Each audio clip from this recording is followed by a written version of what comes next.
Hi everyone, it's Alice, and today I'm going to talk about the books I read in January. I think I say this every year, but I feel like I had a good start to the reading year.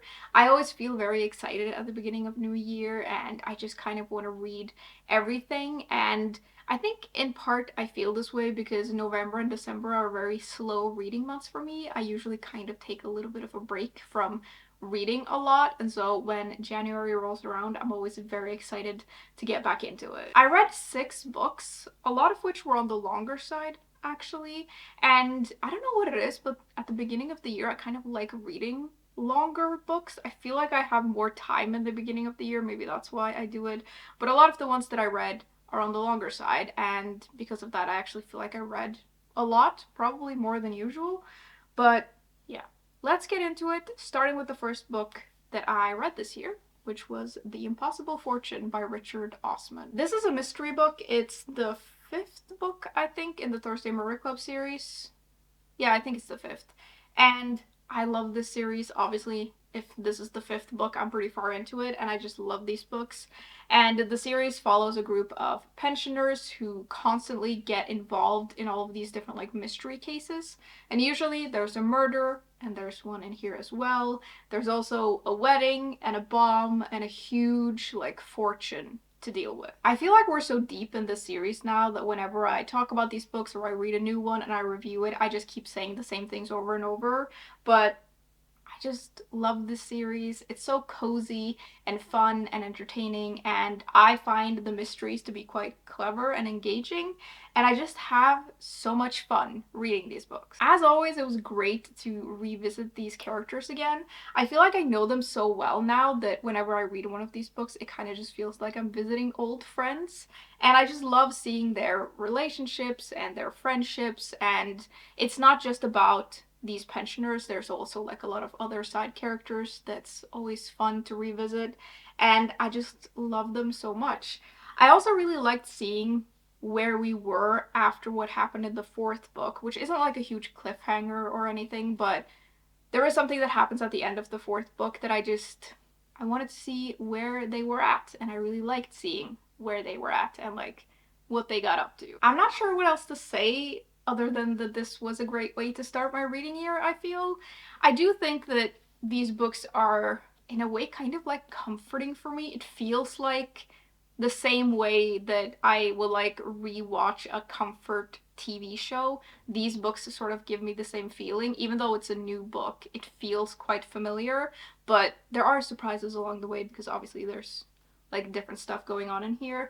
But it just feels very comforting and cozy, and I kind of know what I'm getting, but I still love it so much, and there are a few surprises. So yeah, I feel like this was a great way to start my reading year, and I did know that it was going to be a great way to start my reading year, which is why I picked it as my first read of this year. Secondly, I picked up this huge book. It is The Secret of Secrets by Dan Brown, and this is like a mystery thriller, and it's the 6th book in the Robert Langdon series, so we are deep in the series now, and in these books we follow this Harvard professor of symbology who keeps getting caught up in all of these mysteries and adventures. And in this book, he is in Prague and he gets caught up in this thing with a scientist who is about to publish this like groundbreaking book about human consciousness, and this will like change everything, but then someone really doesn't want her to publish this and will stop at nothing to stop that from happening. As you may know, even though I know this author is not for everyone and I understand, I really like these books and like this series, obviously because I'm far into it and I keep reading the books, and I just really enjoy them. I think the reason that I'm so into them is that I love adult adventure books, and these kind of feel like that. And it's really hard to find those kinds of books, and I just keep reading these because I enjoy them. And I wasn't like, I didn't go into this expecting to be blown away. I just wanted to have a good time and sort of go on a bit of an adventure, and I feel like I sort of got what I expected. There are a lot of things in this book that I like, and these are things that I expected to be in this book because all of the books in the series sort of follow a similar formula. I expected there to be a mystery, and there is a mystery in here. I expected it to have like a cool setting, and I knew that this was set in Prague, and that is a pretty cool setting. I expected this to have a sort of high stakes quest of some sort, and I expected there to be like some twists and turns, and all of these things were in there, and I usually really enjoy them, and I enjoyed them in here as well. There is something compulsive to me about the way this author writes and the way that it switches between viewpoints and how you're like things are slowly revealed, and I really enjoy that.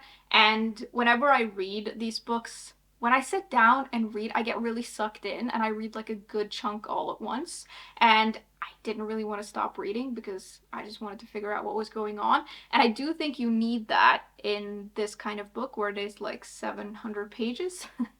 And yeah, I would read a lot when I sat down to read, but I will say this is probably like a smidge too long. I will say though, this isn't my favorite book in this series. I kind of feel similar about this as I did about the previous book, and it's this is kind of like personal preference, but I prefer it when these kinds of mysteries and adventures lean more into like history and religion.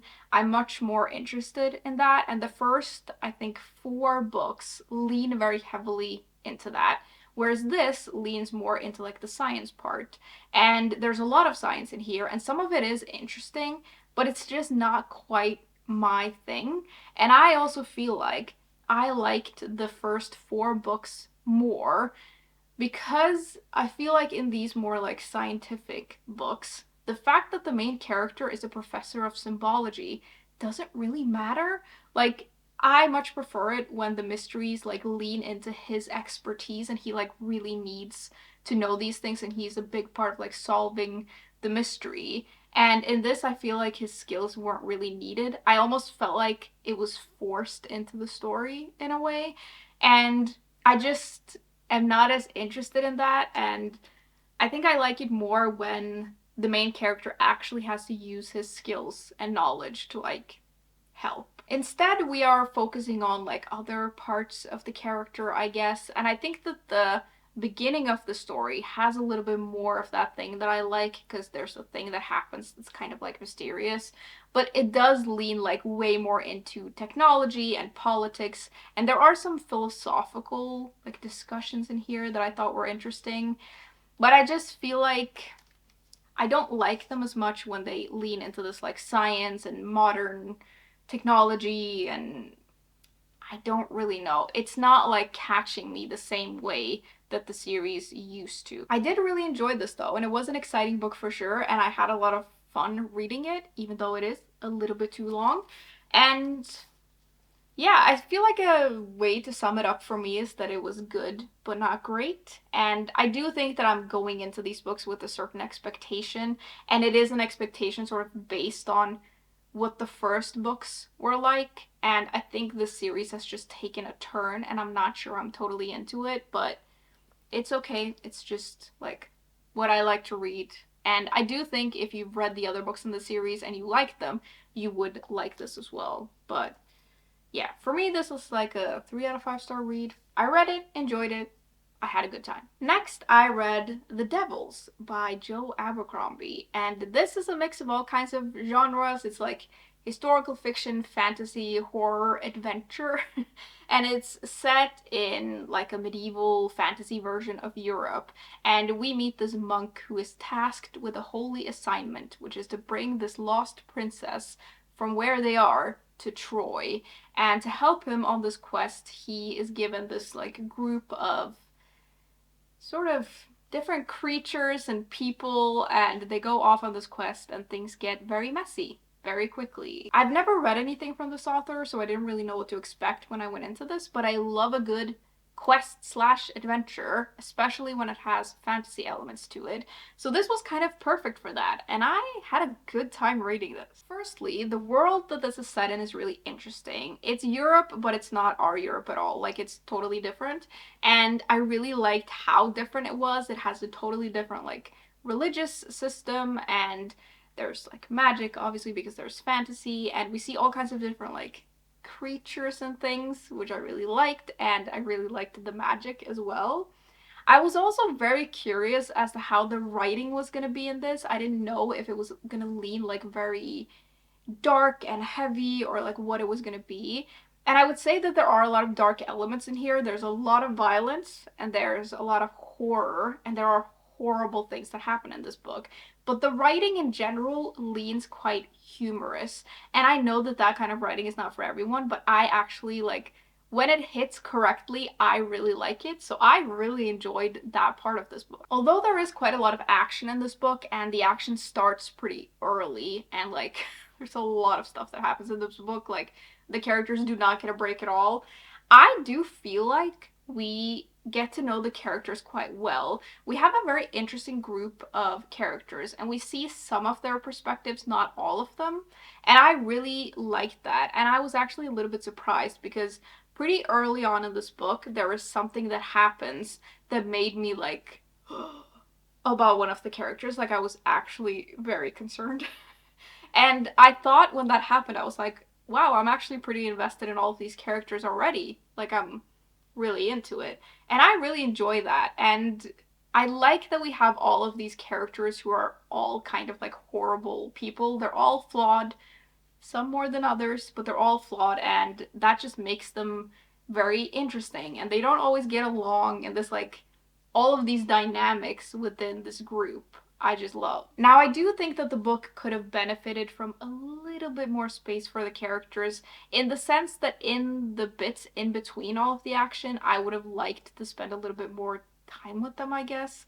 In like those quiet bits. I think maybe that's just me though, because I really liked the characters and I liked reading about them. And I do think that the action makes this very compulsive, and it like it makes you want to keep reading, and it made me want to keep reading. Like I couldn't get enough of this. So maybe this like thing about the characters is just me, but yeah, I think it also helps that I was in the mood for this when I picked it up. I think if you're looking for an adventure book with a lot of emotional depth, this may not be the one. It is there in like glimpses, but this is mostly like action and humor, I would say. It's definitely a little bit silly at times and over the top, but I really liked it. I feel like it suits the story very well, and it just sucked me right in. I do think it helped that I didn't really know what to expect when I went into this, but I really enjoyed this.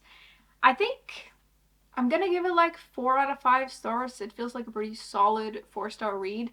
And I know like this isn't for everyone. And it is like it has a lot of violence in it, so bear that in mind, but I really enjoyed it. It is also, I'm pretty sure, the first book in a series, and it makes me very excited to read what happens after this because yeah, I want to know what happens to the characters and also what happens to the story. Even though a lot happens in here, there is more that I want to know about. And like I would like to see what happens next. Then I picked up The Goblin Emperor by Katherine Addison. And this is a fantasy book, and we're following a main character who's like half goblin, half elf, I think, and he is fourth in line to the throne. And he lives in exile, so he lives far away from court. I mean, he doesn't seem to really know any of his family or anything, and he's never been at court. But then all of the people ahead of him in line, as well as the emperor, dies in an accident, and so he is whisked away to court, and he's never been there, and he has to take up the throne and try to figure out all of this, even though he's never been there and he doesn't know anyone and he doesn't know how anything like works. So I actually feel like slightly nervous to review this book because I know several of you recommended this book to me, and that's why I bought it. And I feel nervous talking about it because I just I don't know what happened with this one. And I'm gonna preface this by saying, like, most people really like this book. A lot of people love this book, and generally it has very high ratings. So I don't really know what happened, but this didn't quite do it for me. And I think I went into this with very high expectations, and that is a part of the reason why I feel this way. And I went into this expecting a different kind of book, and like maybe that's what happened, but I went into this book thinking it was going to be a new favorite, and it is not. There are some things that I do like about this book, though, and now that I've read it, I understand why someone would recommend it to me, because it has a lot of ingredients to it that I usually quite like in books. And Like, it is a book that I also thought I was gonna enjoy because of the synopsis. And there are like some things that I like. I liked the world and I liked learning about it. And there are some interesting themes and stuff. And I think that generally I do like these kinds of stories where someone is thrust into a world that they don't know and they sort of have to like figure it all out. I think that there are two main things that made this a little bit of a struggle for me, to be honest. The first thing is, and this might just be me, and maybe my brain was not like, it wasn't capable of dealing with this, but I really, really struggled with the names in this book, and like, there are all of these different words that I didn't know what meant. And there is like a glossary in the beginning of this book. It's a list of persons, places, things, and gods. And this is like over 10 pages long.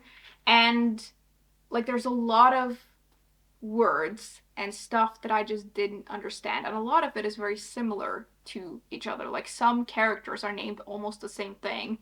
And I remember I mentioned this when I mentioned this book in a TBR, and I was like, I'm a little worried about this. And I got some comments like, don't worry about it. Once you get into the book, you'll like get it. I didn't get it. Like, I could not remember these names and like the places and what it meant. And I kept having to flip back to this like glossary and look for things. And that kept pulling me out of the story. And sometimes when I read these kinds of books, that is an issue for me, but other times it's not. Like, I do think for most people, probably once you get into it, you like get used to it. But I couldn't get used to it, so I kept having to flip forward and look things up. Maybe I'm just dumb, but I had a really hard time with it actually. I had to do it throughout the whole book.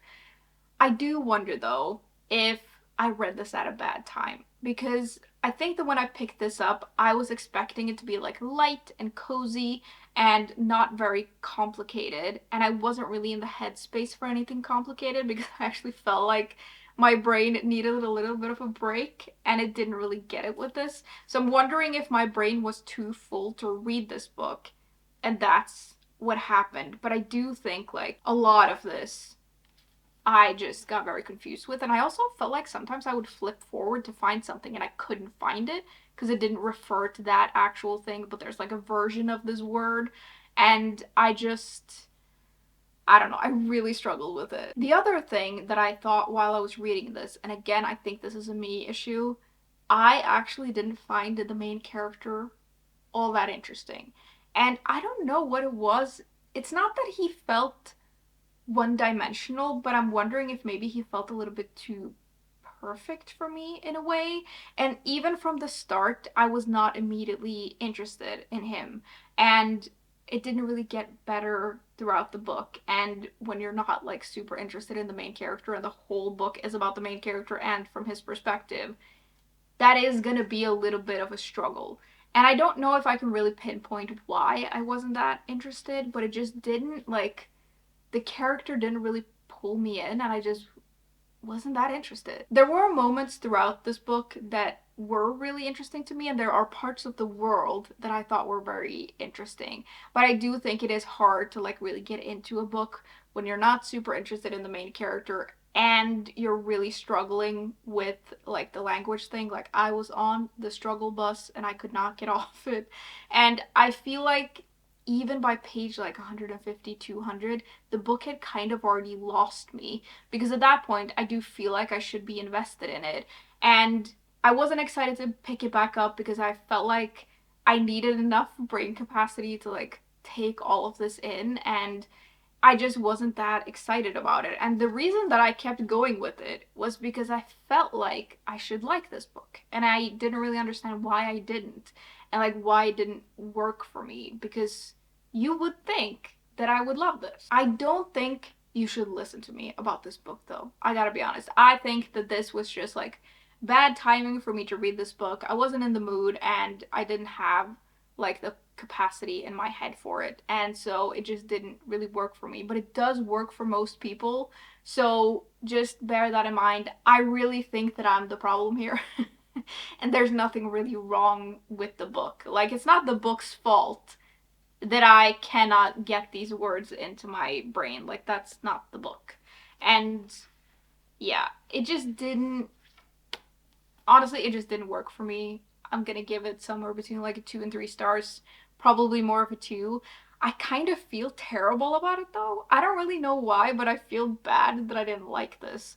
But I also just have to be honest, like sometimes things just don't work, and you know, it just is what it is. I do wonder if maybe a part of the reason it didn't work for me is that this is like most of this plays out in court or like at a court. And at a court, in a court, you know what I mean, like a royal court.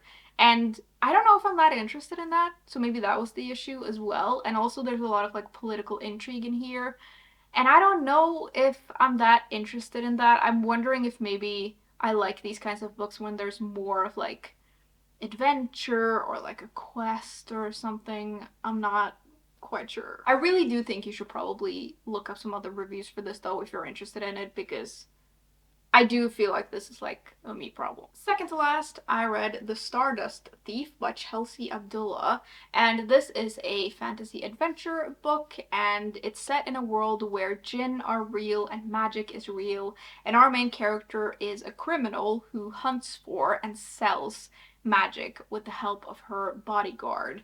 And the story starts off with her rescuing a prince, and this gets her caught up in this whole thing with the sultan, and like she ends up having to go on a quest for a lost relic that no one has ever been able to find. As you may know, I'm always looking for adventure books to read, so whenever I come across one that sounds remotely interesting, I'm like, yes, I will try that. And the thing that interested me about this is like the jinns and the magic, like that sounded really interesting, and I thought it was going to be a very interesting fantasy world. And I feel like this scratched the itch for me a little bit, but not completely. So there were things about this that I liked and things that didn't work as well for me. My favorite thing about this book is the world. I really like the world that this is set in. It's set in the desert, and I felt like it was really brought to life, and I really enjoyed reading about it. I also really liked all of the stuff with the jinn and the magic, and there's a lot of like politics around that I thought was very interesting. I was also surprised by how much I liked reading about the relationship between the main character and her bodyguard. They are kind of like siblings in a way, and I really enjoyed reading about their relationship. And there's a lot that happens like throughout the book, and their dynamic was just very interesting to follow. I think that the characters in general, I think that they're well done, but this is a YA book. And I think that you can tell that in the characters and kind of with the whole book in a way. And that's not the book's fault. It's just that I like reading about more adult characters. And there are like some tropes and stuff that show up in YA that I'm not like super interested in. And the reason that I read these books is that finding adult adventure books is so difficult. Like, they are very, very difficult to find. So I'm willing to read these kinds of books sometimes because I just want to read an adventure. And I understand that I'm not always gonna like connect with the characters that much, and that's fine, but that is also like what happened with this. Like, I didn't feel super invested with the characters, and I didn't quite like connect with them. I did really like where we went with the story though. There were a lot of like twists and turns and things that were revealed, and I really liked where we went with everything and how the magic shows up throughout the book. I thought that was quite well done. I do think that the pacing is a little bit off sometimes and there are parts that drag, but overall I did really enjoy this. This feels somewhere between a 3 and 4 star read for me, and I did like it enough that I would like to read the sequel to this, and I actually wonder if I would like the sequel even more or like enjoy it even more because I know what to expect from like the characters and everything. And I think with the way that this ended, I am very curious as to where the second book is gonna go with all of that. So I am interested to read the sequel, and this is very much a book that I read and enjoyed, and an adventure is always fun. Lastly, we have this, which I read throughout the whole month. This is The Winter Spirits, and this is an anthology. It has all of these short stories from all of these different authors. So we have like Bridget Collins, Jess Kidd, Natasha Pulley, all kinds of different authors, and like it says on the cover here. These are Ghostly Tales for Frosty Nights. I never really know how to review short story collections, especially when it's an anthology, because we get stories from all of these different authors and there's different writing styles and everything. So I feel like my review for these kinds of books is always the same. It's always a little bit of a mixed bag, and there's always stuff that I like, stuff that I don't like as much. Now, a thing that I do like about these anthologies, and I'm sort of like thinking of them in my head as like a series of anthologies, even though I don't know if they're really connected. But there is this, and there's also another one that I read called The Haunting Season, which I think I read last year and I really enjoyed. And there is another one, like a third one as well, called The Witching Hour, which I really want to read. But a thing that I like about the ones that I've read, so this one and The Haunting Season, is that I think that the vibe of the stories feel quite cohesive in a way. Like there's a gothic and very atmospheric feeling to these stories that bring the stories a little bit together, even though they're from all of these different authors. And so I think it's well curated in that way, and it gives the anthology a sense of cohesion, which I think is quite difficult to do with anthologies. These stories are all set in winter, and the majority of them are set in like the festive season, but I wouldn't say that these stories are particularly like Christmassy, and in some of the stories it's just like referred to the time of year, but it doesn't really matter to the story. And yeah, it was fine to read it in January. Like, you don't need to read it in December. I don't feel like it really adds anything. They feel more wintry than anything else, and I think all of them feel quite like chilly and ghostly and gothic. I don't know if I really have that much more to say about this. I'm gonna give it a 3 out of 5 stars because that's what I give all of these kinds of collections, because it's just a mixed bag. That's just how it is. But I liked reading a story here and there, and like they are very atmospheric, and yeah, I would say it's worth it if you like short stories, especially if you like reading sort of seasonally. So if you like reading books that are set in the season that you're in, I think this is kind of perfect for that. Alright, those were all the books that I read this month, so that was everything I had to review for you today. I would love to know what you all have been reading lately, maybe especially what book you started the year with and what you thought of it. And yeah, as always, thank you very much for hanging out with me today, and I will see you soon. Bye!